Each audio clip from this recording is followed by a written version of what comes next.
السلام علیکم بھائیوں، آپ نے اپنی زندگی کے اندر الگ الگ مولویوں سے الگ الگ قسم کی کہانیاں ضرور سنی ہوں گی، اور کبھی کبھی تو آپ نے ایسی ایسی کہانیاں بھی سنی ہوں گی کہ آپ کا پیٹ دکھ گیا ہوگا ہنستے ہنستے کہ یہ کیسے پاسبل ہے۔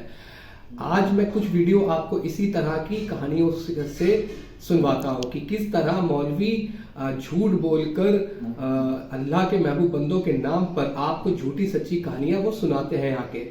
تو پیش ہے کچھ کہانی کوکب نورانی کی زبانی۔ سب سے پہلے آپ ان ویڈیوز کو سنیں۔ اب داتا صاحب کی آپ نے بات کی ہے، جتنے یہودی مارے تھے وہ سب داتا صاحب نے مارے تھے، سبحان اللہ، پر سارا کریڈٹ ہٹلر لے گیا۔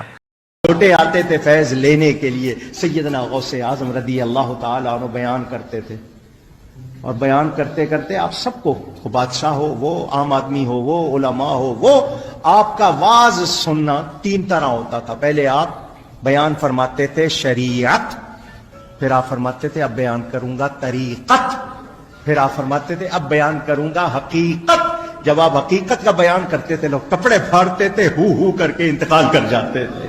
آپ کی مجلس بعد سے جنازے اٹھتے تھے، ان پر اتنی کیفیت طاری ہو کے بعد ایک جلاحہ کہتے ہیں کپڑا بننے والے کو، 100 سال کتنے سال پرانی بات، وہ پیر صاحب کی قبر پر گیا اور جا کر کہا کہ میں روٹیوں کو محتاج ہو گیا ہوں، کنگال ہو گیا ہوں۔ دستگیری کا مطلب بازو پکڑے مدد کرے۔ کیا کر رہے ہیں تو مذاق ہے کیا؟ تو پیر صاحب نے قبر سے جواب دیا، روزانہ ہماری قبر پر آنا، پاؤں کی طرف سے تمہیں روزانہ 2 آنے ملا کریں گے۔ تو میرے بھائیوں، آپ نے ان ویڈیوز کو سنا جس کے اندر کوکب نورانی صاحب اپنی پہلی ویڈیو کے اندر کہہ رہے ہیں کہ یہودی جتنے بھی مارے گئے تھے، ہسٹری کے اندر آپ نے سنا ہوگا کہ ہٹلر نے بہت سارے یہودیوں کو قتل کر دیا۔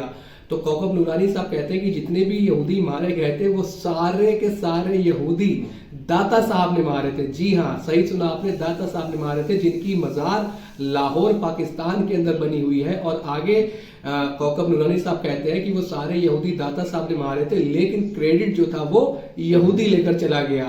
تو میرے بھائیوں، اب آپ سمجھے کہ ان کا انٹلیکچوئل لیول کہاں پہنچ چکا ہے، کہ وہ ہسٹری کا ایک بلیک پارٹ، کہ اتنے سارے یہودیوں کو ہٹلر نے ہولوکاسٹ کر دیا، اور یہ کہہ رہے کہ نہیں، ان سب کو داتا صاحب نے مارا تھا۔ بے مقصد داتا صاحب کو یہ قاتل بنانے کے اوپر تلے ہوئے ہیں۔ اگر ایسا کہیں ہے تو ہسٹری کے اندر کچھ تو ملے گا کہ داتا صاحب نے ایسا کیا ہوگا، لیکن نہیں، اپنے بزرگ کو بڑھا چڑھا کر پیش کر دینا۔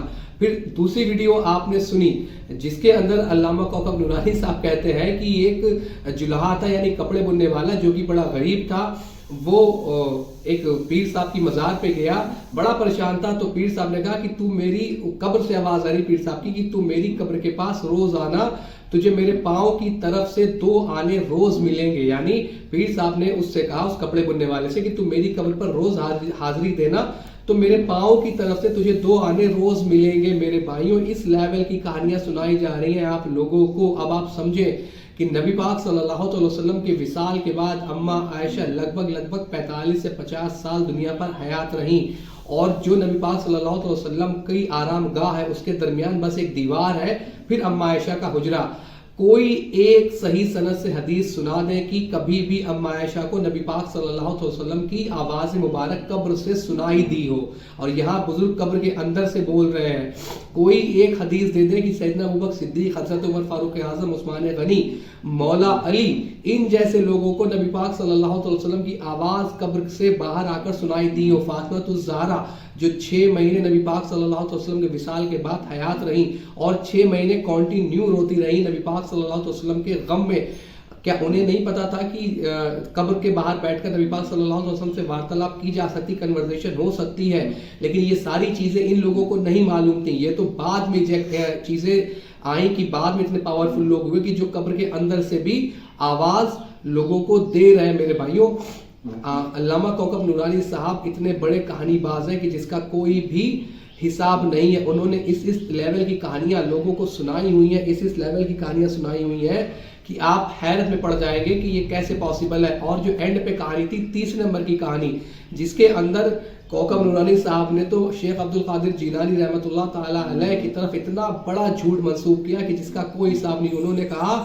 کہ شیخ عبد القادر جیلانی کی محفل کے اندر بڑی کثیر لوگ تعداد میں آتے تھے ان کی تقریر کو سننے کے لیے، اور شیخ عبد القادر جیلانی یعنی بڑے پیر صاحب 3 حصوں میں پھر تقریر کیا کرتے تھے۔ کہتے تھے پہلے میں بیان کروں گا طریقت، پھر میں بیان کروں گا شریعت، اور پھر جب وہ کہتے تھے میں بیان کروں گا حقیقت، اور جب وہ حقیقت بیان کرتے تو علامہ کوکب نورانی صاحب کہتے ہیں کہ لوگ اپنے کپڑے پھاڑ لیتے اور ہو کر کے وہ مر جاتے. سمجھے آپ، بڑے پیر صاحب کی تقریر کے پروگرام میں لوگ مر جاتے اپنے کپڑے پھاڑ کر. یہ علامہ کوکب نورانی صاحب بزرگوں کی محبت بیان کر رہے ہیں. اگر آج آپ کو پتا چلے کہ ہم فلاں بزرگ کی تقریر سنیں گے تو ہم مر جائیں گے، تو کیا آپ جائیں گے اس کی تقریر سننے؟ آپ بالکل بھی نہیں جائیں گے. علامہ کوکب نورانی صاحب کے حساب سے 70,000 لوگ بڑے پیر صاحب کی تقریر کو سنا کرتے تھے، یعنی 70,000 لوگ ایک تقریر میں نپٹ جاتے تھے. اسی طرح سوچیں کہ انہوں نے زندگی میں کتنی تقریریں کی ہوں گی، تو کتنے لوگ ان کی تقریروں کو سن کر مر گئے ہوں گے. اب آپ سمجھیں کہ نبی پاک صلی اللہ علیہ وسلم نے اتنی سارے خطبات ارشاد فرمائے، مولا علی نے، ابوبکر صدیق رضی اللہ تعالیٰ عنہ نے، کیا ان کی تقریر کو سن کر کوئی مرا؟ کبھی بھی نہیں مرا میرے بھائیوں. یہ فقط کہانیاں ہیں اور کچھ بھی نہیں. ان کا قرآن و سنت سے دور دور تک کوئی بھی لینا دینا نہیں ہے. آپ علامہ کوکب نورانی جیسے جاہل لوگوں سے باز ہیں. امید ہے کہ بات آپ کے سمجھ آئی ہوگی. الا البلاغ.